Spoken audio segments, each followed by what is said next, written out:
काल चक्र घूम रहा है, उसी के साथ युग परिवर्तन, ऋतु परिवर्तन भी हो रहा है,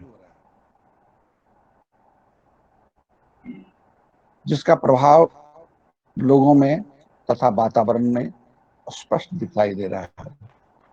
आज कलयुग है तो कलयुग का प्रभाव दिखाई पड़ रहा है, बसंत ऋतु है तो बसंत ऋतु का प्रभाव दिखाई पड़ रहा है। ऋतु परिवर्तन हो रहा है, उसी के साथ युग परिवर्तन, ऋतु परिवर्तन भी हो रहा है, जिसका प्रभाव लोगों में तथा वातावरण में स्पष्ट दिखाई दे रहा है। यह परिवर्तन कौन कर रहा है? कौन कली को फूल बनाकर सुंदरता और सुगंधि बिखेर रहा है? कौन सूर्य, चंद्रमा, नक्षत्र, वायु को अपने अपने काम में नियुक्त कर रहा है? किसके भय से सूर्य तपता है, चंद्रमा अमृत बरसाता है? किसकी आज्ञा से ब्रह्मा सृष्टि करते हैं, विष्णु पालन करते हैं, शिव संहार करते हैं? जो ये सब कर रहा है वही परब्रह्म परमात्मा है, वही भगवान।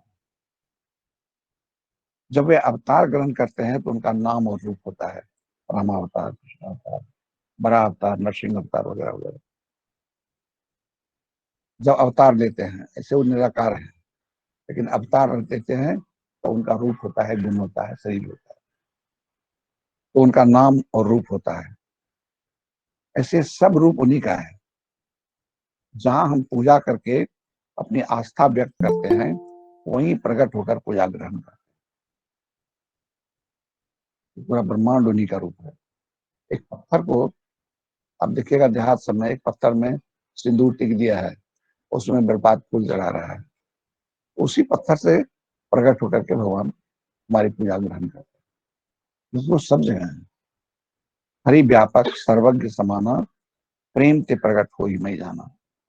हम जहां हैं वहीं उनकी स्तुति करें, उनकी पूजा करें, तो वे वहीं प्रकट हो जाएंगे। वे अवतार तो कभी कभी लेते हैं, लेकिन गुरु रूप में वे सदा हमारे पास उपलब्ध। अवतार कभी कभी होते हैं, भगवान गुरु रूप में हमेशा मेरे पास आते रहते हैं। हम गुरु रूपी परब्रह्म परमात्मा को प्रणाम करते हैं। गुरु साक्षात परम ब्रह्म तस्मै श्री गुरुवे नमः। गुरु रूप में भगवान हमेशा मेरे पास हैं।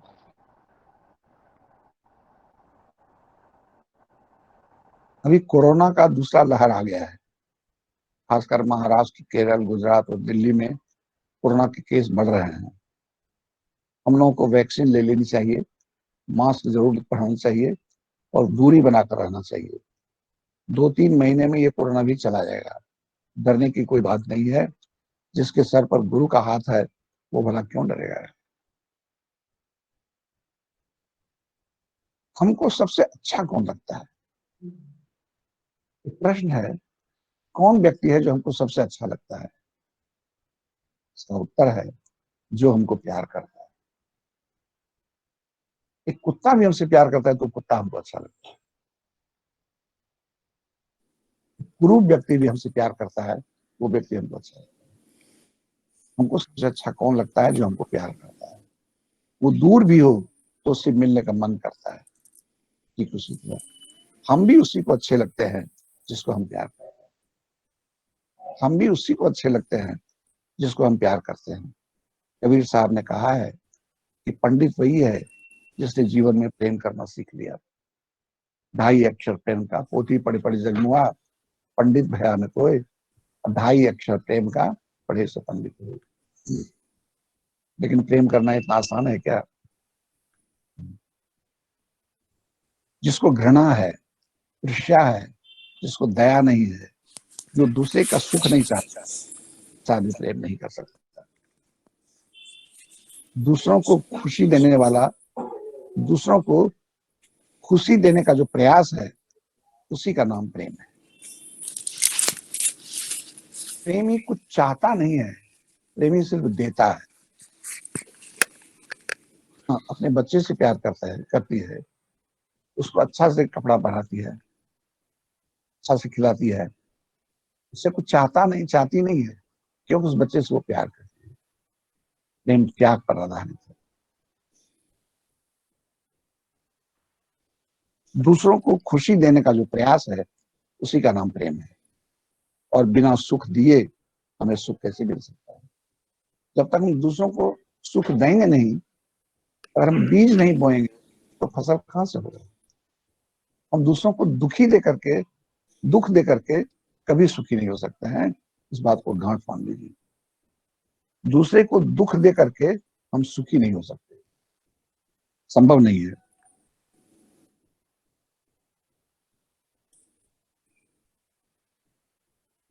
बिना सुख दिए हमें सुख कैसे मिल सकता है? जब तक किसी के प्रति द्वेष का भाव है, जब तक हम तब तक हम उस व्यक्ति को प्रेम नहीं कर सकते। प्रेम करने से द्वेष भी चला जाता है। सब सुखी हों, सबका भला हो, यह सोचकर सबके साथ मीठी बोली बोलनी चाहिए।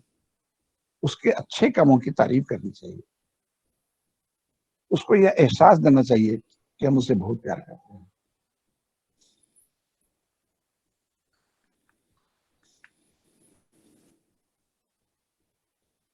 जब वो दुखी हो तो उसको सहलाना चाहिए, हालचाल पूछना चाहिए।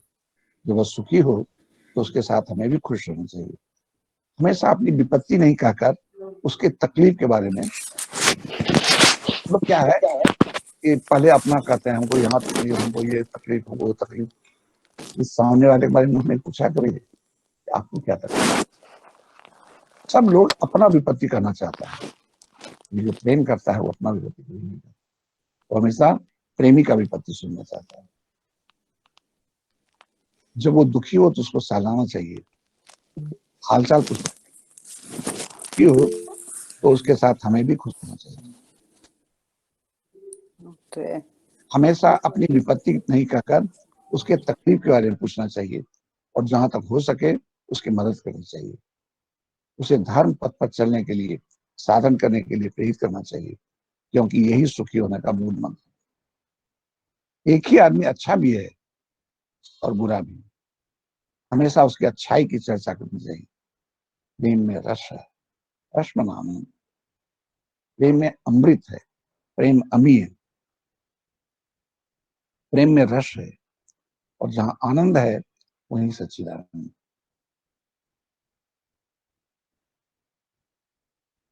हम प्रेम का सौदागर बने और बिना मोल का प्रेम बांटे। यही मेरी शुभकामना है, और यही जीवन का सबसे बड़ा सुख।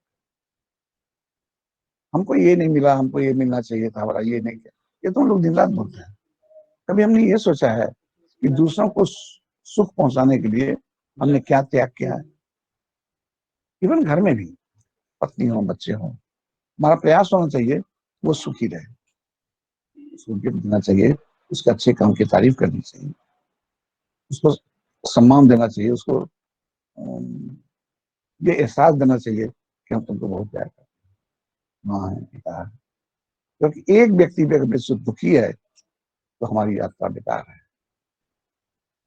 बेकार धर्म का बात हम करते हैं, क्योंकि हर एक आदमी के भीतर में भगवान है। जो आदमी आदमी से प्यार नहीं करता वो भगवान से क्या प्यार करेगा? और जो भगवान से प्यार करता है वो सबको प्यार कहा है कि प्रेम जब किसी का अनंत हो गया, वो रोम रोम उसका संत हो गया। ऐसे ही व्यक्ति को संत कहते हैं, जो सबको प्यार। प्यार तो हम करते हैं अपने घर में, हम रुपया से प्यार करते हैं नहीं, हम पत्नी से प्यार करते हैं नहीं, हम बच्चों से प्यार करते हैं। लेकिन मेरा प्यार लिमिटेड है, लिमिटेड कंपनी का मालिक है।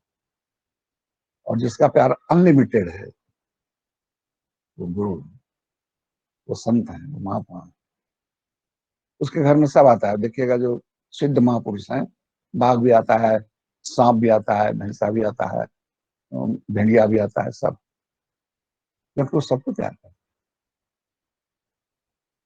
आज का मेरा मैसेज है कि जीवन में सबसे बड़ा सुख तब अनुभव होता है जब हमको कोई प्यार करता है। नेचुरली हम भी उसी को अच्छे लगेंगे जिसको हम प्यार करें। प्यार करने से जिसको मिलता है वो खुश होता है। जब वो खुश होगा तो हम भी खुश होंगे। सुख बांटने वाला कभी दुखी नहीं हो सकता है, और दुख देने वाला कभी सुखी नहीं हो सकता। इसीलिए प्रेम में अमृत है, प्रेम में भगवान है। इसलिए सबके साथ प्रेम पर व्यवहार करना चाहिए, उसके साथ भी जो हमको गाली देता है। कहिए कि तो ठीक काम है, हमको गाली देगा, हम उसको प्यार करेंगे। हम संत हैं तो ये सब तो विशेषता हमें होनी चाहिए। हम साधारण व्यक्ति तो नहीं है। एक छोटा उदाहरण बताता हूँ। राम जी जब आए हैं अयोध्या लौट करके वनवास 14 साल के बाद, तो सबसे पहले कैकेयी के मन में गए। जिस कैकेयी के चलते राम जी 14 साल तक वन में रहे, पत्नी का अपहरण हुआ, लड़ाई करना पड़ा, कितना गर्मी सर्दी झेले, और उस कैकेयी के घर में सबसे पहले गए। और गए नहीं, उसकी गोद में माथा रख के सो गए और सहलाए, उनको प्रबोधित किया। उसके प्रति भी राम के मन में जरा भी कटुता नहीं थी। तो रामायण पढ़ने से नहीं होगा, राम बनने से होगा कि हम उसको भी प्यार करेंगे जो मुझसे प्रेम करता है। करने दीजिए, फिर भी वो विपत्ति में तो उसको पूछे, उसका हालचाल पूछे, वो विपत्ति में तो उसकी मदद करें। हमको असाधारण बनना है। हम साधारण आदमी नहीं है, हम मामूली गुरु के शिष्य नहीं है। हम सन्याल बाबा के शिष्य हैं, लाड़ी बाबा के शिष्य हैं। ऐसे महापुरुष का शिष्य जब हम है तो हमारे चरित्र में कोई विशेषता होनी चाहिए ना। तो आज का मेरा संदेश यही है कि अगर लोकप्रिय होना चाहते हैं तो सबसे प्रेम करना सीखें। हमारे पास एक फोन आते ही रहता है, पड़ा है, ये लोग थोड़ा हंसती भी है। RN महंती का, बूढ़ा है, 90 साल का हो गया, और कुछ कुछ अपना लिखता है तो बोलता है। और रोहिन भाई, उनको रोहिन भाई कहता है, रोहिन भाई आप हमारे लिए भगवान है, ये वो, तो अपना बहुत देर बात करेगा। कभी कभी हमको खिन्न भी होता है, इतना देर, लेकिन फिर भी हम करते हैं। क्यों करते हैं? कि ठीक है, उसको तो अच्छा लगता है ना। अगर मेरा थोड़ा देर टेलीफोन सुन लेने से, दो तो अच्छा बात बोल देने से वो खुश होता है, तो यही सही। पूजा करने से क्या होता है, ये तो बात की बात है, लेकिन उस रूप में जो भगवान है उसको तुमने खुश करना है। तो मेरा संदेश इससे चला गया है व्हाट्सएप पे। अब एक भजन, हम एक छोटा भजन गा देते हैं।